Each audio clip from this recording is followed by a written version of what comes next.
আসসালামু আলাইকুম। আপনারা সবাই কেমন আছেন? আশা করি অনেক ভালো আছেন। নতুন একটা ভিডিওতে আপনাদের সবাইকে স্বাগতম জানাচ্ছি। তো শীতের সকালে যদি আপনি গ্রামে থাকেন আর যদি শহরে থাকেন, তাহলে কোন জায়গাটা ভালো সবথেকে বেশি?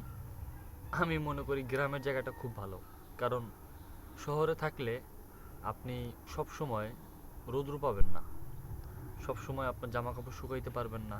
সব সময় আপনি একটা জায়গায় গিয়ে আপনি আহ, বসতে পারবেন না রৌদ্রুতে।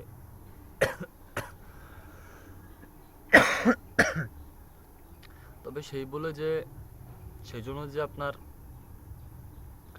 আম, ঢাকাতে রোদ পাওয়া যায় না বা শহরে রোদ পাওয়া যায় না এরকমটা কিন্তু কিছু না, রৌদ্র অবশ্যই পাওয়া যায়।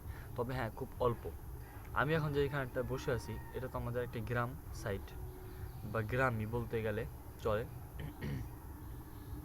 তো আমি তো থাকি মাদারীপুরে। এখন আমি বসে আছি আমার বাসার ছাদে। তো এতটা পরিমাণ রৌদ্র, আপনারা তো বুঝতে পারতেছেন যে আসলে কি পরিমাণ রৌদ্র আমার ফেজের উপরে পড়ছে। তার মাঝে আপনার আজকে বন্ধর সময় এখন আর কি ভিডিও করতেছি, ভিডিও বানাচ্ছি। এখন হচ্ছে যে চা নিয়ে আসছি, চা নিয়ে আসছে যে চা খাবো। ও, তার আগে পানি খেতে হবে কারণ আগে ডিম খেয়েছি তো।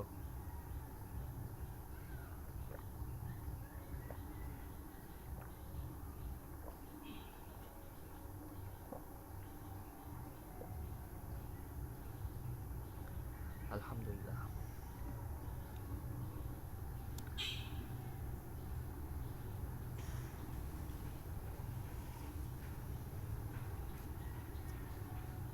আমাদের ঘরের মানে আমাদের বাসায় রং চাটা এত সুন্দর করে বানায় বাবার বাইরে।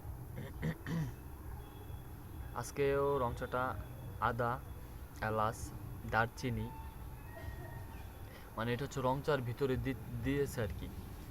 এলাচ, দারচিনি, আদা, লং, হ্যাঁ, আর সাথে হচ্ছে হালকা লবণও আছে, হালকা লবণ, একবারে কম। তো এগুলো দিয়ে হচ্ছে সবসময় চা বানায়। আর আমাদের বাসায় আমার মার হাতের চা মানে খুবই খুবই খুবই টেস্টফুল, মানে খুবই টেস্ট হয়। আমার মা খুব সুন্দর করে আদার চা বানায়। আপনি একটা বাইরে যদি একটা চা খেতে যান সেখানে আপনার 5 টাকা লাগবে, বাট আপনার মন মতো চাটা হবে না।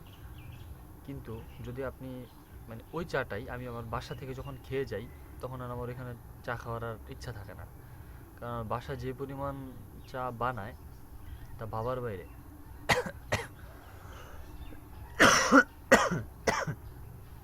সরি, কারণ হালকা ঠান্ডা বলতে এখন তো ঠান্ডার ওয়েদার। এখন এই সময়টা মনে করেন ধরেন ঠান্ডা লাগবে, হালকা কাশি হবে, হালকা ঠান্ডা লাগবে বা হালকা সর্দি আসবে, এটাই স্বাভাবিক। তো আমার এইখানে দেখেন আছে, আমি দেখাই। এই দেখেন, এই যে চা দেখছেন, এই যে হচ্ছে চা, রং চা। এটা আদার চা বলতে পারেন, সব কিছু মিক্স আর কি। সব কিছু মিলে ঝিলে আর কি এখন এটা হচ্ছে বানাইছে। তো বানাইলে আর কি এখন চাটা খাচ্ছি। আপনাদের সবার কি অবস্থা অবশ্যই জানাবেন। আর কথা হচ্ছে যে আসলে আমার ইউটিউব চ্যানেলে আর ফেসবুক পেজে আপনারা যারা যারা অ্যাড আছেন বা যারা যারা আমাকে ফলো করে আমার পাশে আছেন, আপনাদের সবাইকে আন্তরিক শুভেচ্ছা, অভিনন্দন, আমার মনের গহীন থেকে কৃতজ্ঞতা জানাচ্ছি, কৃতজ্ঞতা প্রকাশ করতেছি, ভালোবাসা জানাচ্ছি। আর হ্যাঁ, আহ, আপনারা যে যে জেলা থেকে আমার ভিডিও দেখেন, আপনাদের দাওয়াত রইল আমার জেলায়, আমার মাদারীপুরের জেলায় আপনারা আসবেন। আপনাদেরকে আমি আপ্যায়ন করব ইনশাল্লাহ। ঠিক আছে? আমাদের মাদারীপুর জেলাটা তত বড় না, খুব ছোট, কিন্তু তারপরেও আপনার মানে স্পেশাল কিছু খাবার, স্পেশাল কিছু জায়গা, অল্প কিছু জায়গা আছে দেখার মতো। তো এগুলো আমি আপনাদেরকে ঘুরিয়ে দেখাবো ইনশাল্লাহ। আপনাদের কাছে অনুরোধ রইলো, আপনারা অবশ্যই আসবেন। আমি মাদারীপুরের জেলায় থাকা অবস্থায় যদি আমি কোথাও চলে যাই তাহলে তো আর পারবো না দেখাতে। তো তার আগে আগে যদি পারেন আপনারা অবশ্যই আসবেন, আপনাদের দাওয়াত রইলো। আর এখন হচ্ছে বসে হচ্ছে চা খাচ্ছি শীতের সকালে, রৌদ্রটা অনুভব করতেছি, ভালো লাগতেছে অনেক। তো সবাই ভালো থাকবেন, সুস্থ থাকবেন, শরীরের দিকে যত্ন নেবেন। আসসালামু আলাইকুম।